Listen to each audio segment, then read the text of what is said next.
मंडळी, जेवणाची ऑर्डर काही मिनिटं उशिरा मिळाली आणि त्यानंतर अवघ्या काही मिनिटांमध्ये एक हॉटेलमध्ये असा रक्तरंजित थरार घडला ज्यानं संपूर्ण श्रीरामपूर हादरलं. हॉटेलचा मालक वाद मिटवण्यासाठी पुढे आला, पण त्याच्या जीवावर बेतलं. टीपॉय, खुर्च्या आणि इतर जड वस्तूंनी झालेला जीवघेणा हल्ला, रक्ताच्या थारोळ्यात पडलेला मालक आणि हा संपूर्ण थरार सीसीटीव्ही कॅमेऱ्यात कैद झाला. पण प्रश्न असा आहे की केवळ जेवण उशिरा मिळालं म्हणून एखाद्याची इतक्या निर्घृणपणे हत्या केली जाऊ शकते का? की या हत्येमागे खरंच फक्त एवढंच कारण होतं की यामागे आणखी काही मोठं रहस्य दडलेलं आहे? आरोपी कोण आहेत? मुंबईहून आलेल्या पाहुण्यांची भूमिका नेमकी काय होती? आणि या घटनेनंतर पालकमंत्र्यांनी श्रीरामपूरला क्राईमचं कॅपिटल का म्हटलं? चला तर पाहूया श्रीरामपूरमध्ये घडलेल्या या धक्कादायक हत्याकांडाचं संपूर्ण प्रकरण. नमस्कार मंडळी, मी पी के भांडवलकर आणि तुम्ही पाहतात सत्ता मंच. फक्त बातमी नाही तर बातमी मागचं विश्लेषण.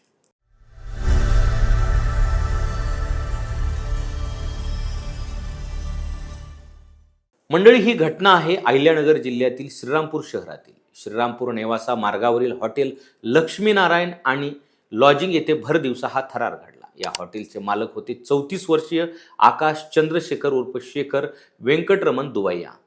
एका छोट्याशा वादातून त्यांचा दुर्दैवी मृत्यू झाला आणि संपूर्ण शहर हादरून गेलं. पोलिसांनी दिलेल्या प्राथमिक माहितीनुसार मुंबईहून आलेले काही पाहुणे या हॉटेलमध्ये मुक्कामी होते. त्यांनी जेवणाची ऑर्डर दिली होती, मात्र जेवण मिळण्यास काहीसा उशीर झाला. याच कारणावरून त्या पाहुण्यांसोबत असलेल्या आणि मद्यधुंदावस्थेतील स्थानिक तरुणांनी हॉटेलमधील वेटरशी वाद घातला. काही क्षणातच हा वाद मारहाणीपर्यंत पोहोचला.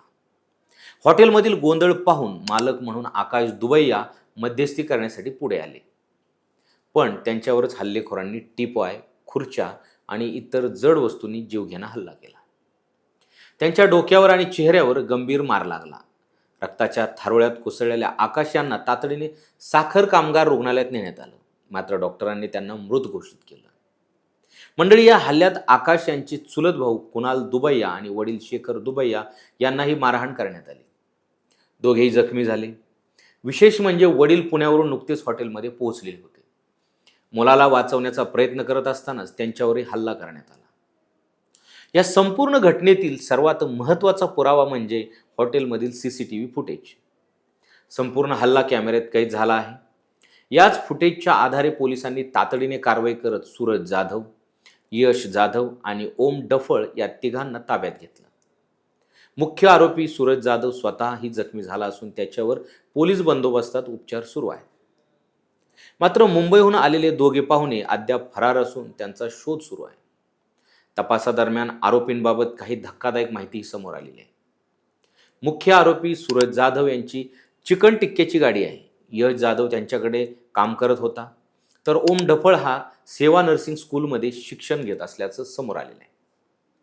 मंडळी, याशिवाय मुख्य आरोपीचा एका गुन्हेगारी पार्श्वभूमी असलेल्या व्यक्तीशी नातेसंबंध असल्याचंही पोलीस तपासात समोर आलेलं आहे.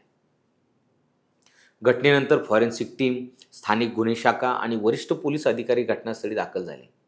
सीसीटीव्ही फुटेज, घटनास्थळावरील पुरावे आणि इतर तांत्रिक माहितीच्या आधारे तपास सुरू आहे. फरार संशयिताचा शोध घेण्यासाठी विशेष पथकही काम करत आहे. मंडळी, या घटनेनंतर श्रीरामपूरमध्ये संतापाची लाट उसळली. व्यापाऱ्यांनी बंदची हाक दिली. अनेक नागरिकांनी आरोपींना कठोर शिक्षा व्हावी अशी मागणी करत आंदोलन केलं. काही ठिकाणी मृतदेह पोलीस ठाण्यात आणून निषेधही करण्यात आला. आरोपींवर कठोर कारवाई होईपर्यंत अंत्यसंस्कार करणार नाही अशी भूमिका कुटुंबियांनी घेतल्याचंही समोर आलं. दरम्यान जिल्ह्याचे पालकमंत्री राधाकृष्ण विखे पाटील यांनी दुबैया कुटुंबियाची भेट घेतली. त्यानंतर माध्यमांशी बोलताना त्यांनी श्रीरामपूरमधील वाढत्या गुन्हेगारीबद्दल गंभीर चिंता व्यक्त केली. श्रीरामपूर क्राईमचं कॅपिटल होत आहे असं ते म्हटले. गुन्हेगारांना कोणच संरक्षण मिळतं याची चौकशी व्हावी आणि गुन्हेगारांची पाळेमुळे खणून काढली पाहिजेत अशी मागणीही त्यांनी केली. तसेच पोलिसांना आवश्यक ते सर्व अधिकार देण्यात आल्याचं त्यांनी स्पष्ट केलं. म्हणजे आता या प्रकरणात अनेक प्रश्न उपस्थित होत आहेत. केवळ जेवण उशिरा मिळाल्यामुळेच हा खून झाला की यामागे आणखी काही कारण होतं? फरार असलेल्या मुंबईच्या पाहुण्यांची भूमिका नेमकी काय होती? सीसीटीव्ही फुटेज आणि फॉरेन्सिक तपासातून आणखी कोणते धक्कादायक खुलासे होणार? या सर्व प्रश्नांची उत्तर पोलीस तपास पूर्ण झाल्यानंतर समोर येतील. सध्या सोशल मीडियावर या घटनेची मोठी चर्चा सुरू आहे.